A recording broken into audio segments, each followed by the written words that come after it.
Hello, people. Hello. I'm at my friend Max's house. It's pretty crazy because got a nice house with the archer. The thing is that purely there's some confusion with the project. Yeah, it's a 1,200-page story.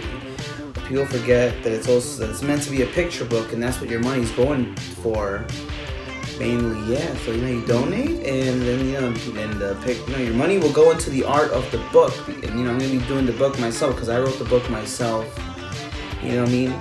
And that means, then it turns into a thing where I'm like, I got to do the art myself too because I draw shit. And I'm up to, and I almost got 800 clout on Instagram. But yeah, Max, let's give these people. Okay, so are you gonna make the entire story the picture book, or how are you going to handle the conversion? It'll be like what the Japanese do call a light novel. You got mangas and light novels. You got like the light novel works that you have like the page of dialogue, and then you got like the key scene in like page 1 in that light novel. So it'll be like depending how the book goes, like depending how the revisions go, you have like a nice piece relating on the key moment of what's being mentioned in the dialogue, or some trippy shit. Just makes the book like feel more alive and lit. What do donors get if they decide to contribute? The donors get if they decide to contribute. The $5 donors get an art piece. $10 donors get an art piece and freaking like sneak peeks for the next idea. You know what I mean? And I know I mentioned the gangsters in outer space, and that was like a fun idea. That was like a fun future idea. So people are gonna get like the sneak peek of that, like, oh shit, gangsters in space. Oh, that sounds like a great idea.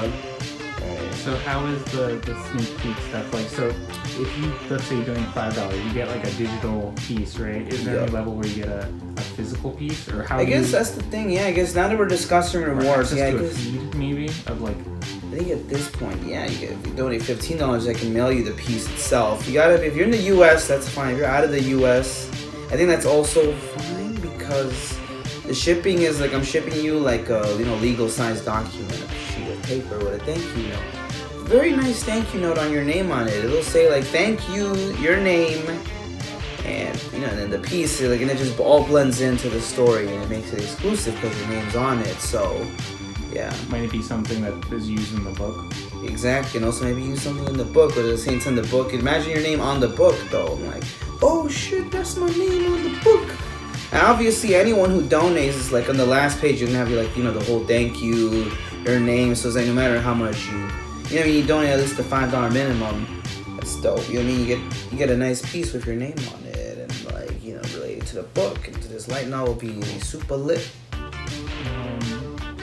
What is give us a quick review of the themes of the novel. What's going on? What's the attitude? The attitude of the book is that people call it the next Game of Thrones. Maybe that's just me saying that, but it's like, it all starts out with a freaking Fire King and an Ice Queen falling in love in a university. I probably got the order wrong, no matter anyways. It ends up being like, two people, a prince and a princess falling in love in a magic university. And you got like themes of war going on, and you got like whole big ass ultimate warriors and warriors in outer space, and then you got the whole star god trying to destroy the universe because that's what light does, and then it becomes like embracing the lightest light and the darkest dark, and then becoming ultimate, and then being a god slayer.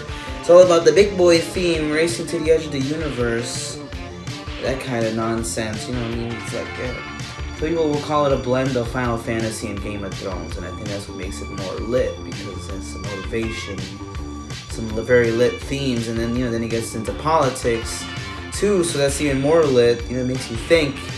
The story makes you think, the quantum realm and all that shit.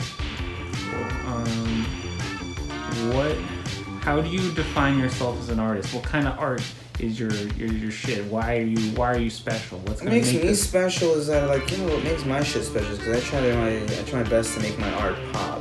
Everyone says I got the art style of a kid and an adult. I think what makes my art style very special is because I've done all this stuff with the whole doing galleries like Greenpoint, freaking con artist, freaking the Miami River Art Festival, the whole Spanish Art League.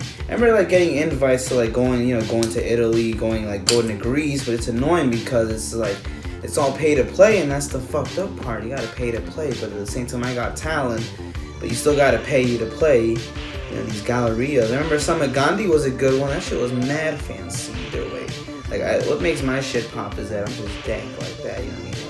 Like, see, like, good artists, like good weed, you know, it's like night and day. You can tell what pops and what doesn't pop. And I remember back in college, people always said my stuff popped. They said my stuff could be a mile away and they'll still know it's mine. So, and don't just take my word for it. The Instagram says it. You know, it shows itself. You know. Yeah. Cool.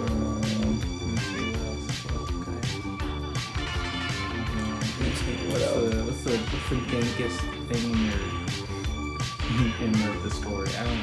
The dankest thing in the story was this whole the Muskies had to fight the Star God, and then they're getting like some infinity sword and then some infinity armor, and then like turns out like, oh, the main character ends up meeting up with the evil version of herself, because sometimes your greatest enemy is yourself. And I think there's always some fun key moments. Or I guess like maybe the lore when Muskies do like the freaking fire festival, and it's funny because it's a joke like that fire festival that got whack. But anyways, on my closing statement is like, people, please, I need your money. You're applying for jobs and you just got like debts, and you know, bills don't go away on their own. It's like, maybe if this book is great, I could just like make a living for myself and just be doing art for the rest of my life instead of doing this day-to-day nonsense, because this day-to-day nonsense is very stressful. But you know, but I'm still low, you know, I always took plenty of time to master my craft, at least 20 years of like mastering my own craft. And they say it takes 10 years to draw hands, and it's like, I think this stuff, you know, really means something to me. It's something I can share with my friends. You know, the thing about having a great project is telling all your friends about it. That way, when it fails, you feel embarrassed, like, oh fuck, I ended the project. But this is about me doing the thing. It's all about this 2020 journey. Because I feel like things like sadness and madness don't matter to me anymore, because I've always been sad and mad my whole life. But now my talent actually means something, and it really means a lot. And you know, a lot of people like my stuff to the point where it's like, you know, this momentum is generating, and I'm doing everything I can, like doing art show after art show, freaking being out and about.